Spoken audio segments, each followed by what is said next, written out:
ರಾಷ್ಟ್ರಕಾಲುವೆ ಮೇಲೆ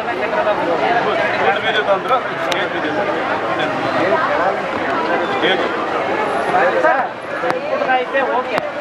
ಏನಾದ್ರೂ ನಾವು ದೊಡ್ಡ ಯಾರು ಹೊಣೆ ಯಾಕಂದ್ರೆ ಇವಾಗ ರಾಜಕಾಲುವೆ ಮೇಲೆ ನಿರ್ಮಾಣ ಮಾಡಿದ್ದಾರೆ, ಎಷ್ಟು ಮಟ್ಟಿಗೆ ಸರಿ ಅಂತ ಪೇರೆಂಟ್ಸ್ ಆಗಿ ಏನಿಲ್ಲ. ನಿಮ್ಮ ಮಗುಗೆ ಏನಾಗಿಲ್ಲ ಓಕೆ, ಬೇರೆ ಮಕ್ಕಳು ಯಾರ ಮಗು ಏನಾಗ್ಬಾರ್ದು, ನಮ್ಮ ಶಾಲೆ ಬಿಜೆಪಿ ಅಂದ್ರೆ ಯಾರ ಮಗು ಏನಾಗ್ಬಾರ್ದು, ಯಾರ ಮಗುನೇ ಅಂತಲ್ಲ, ಯಾರ ಮಗು ಏನಾಗ್ಬಾರ್ದು. ಅವ್ರ ಜವಾಬ್ದಾರಿ ತಪ್ಪಲ್ವಾ?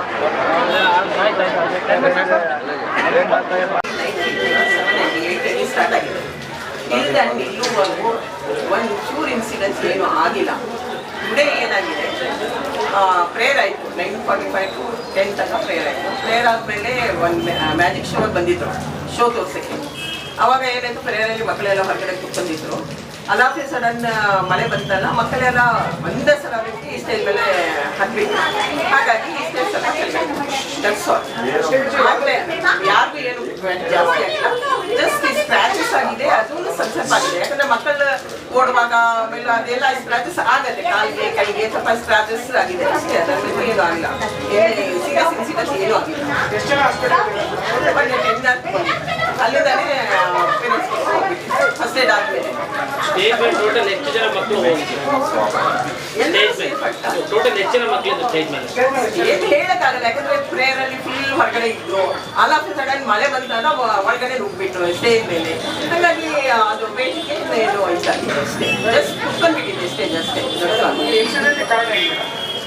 ಅಲ್ಲಿ ಸ್ವಲ್ಪ ಇಲಿಗಳು ಅದು ಇದು ಇದಾಗತ್ತೆ, ಅದೇನಾರ ಒಂದೇ ಸಲ ಇಷ್ಟು ಆಗಿದೆ. ಈಗ ನಾವು ಮತ್ತೆ ರೆಡಿ ಮಾಡಿ ಅದಕ್ಕೆ ಬಂದೋಬಸ್ತ್ ಮಾಡಿಸ್ತೀವಿ.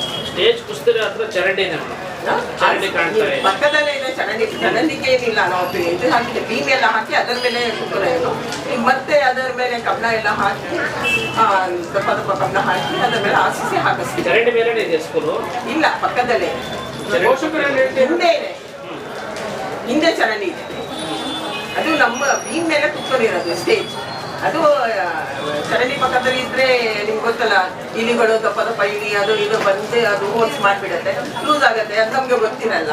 ಈಗ ಗೊತ್ತಾಗಿದೆ, ಈಗ ನಾವು ರೆಡಿ ಮಾಡ್ತೀವಿ. ಒಂದು 2 days ಹಾಲಿಡೇ ಇದೆ, ಟಿಲ್ ಮಂಡೇ ತನಕ ರೆಡಿ ಆಗ್ತದೆ. RCC ಹಾಕಿ ತಪ್ಪ ಇದ್ರಿ, ಮತ್ತೆ ನೋ ಇನ್ಸಿಡೆನ್ಸ್, ಏನು ಸೀರಿಯಸ್ ಮ್ಯಾಟರ್ ಏನಿಲ್ಲ. ಒಂದು ಸ್ಮಾಲ್ ಸ್ಕ್ರಾಚಸ್ ಅದು ಇದು ಆಗತ್ತೆ, ಅದು ಯಾಕಂದರೆ ಆಕ್ಸಿಡೆಂಟ್ಲಿ ಹ್ಯಾಪನ್.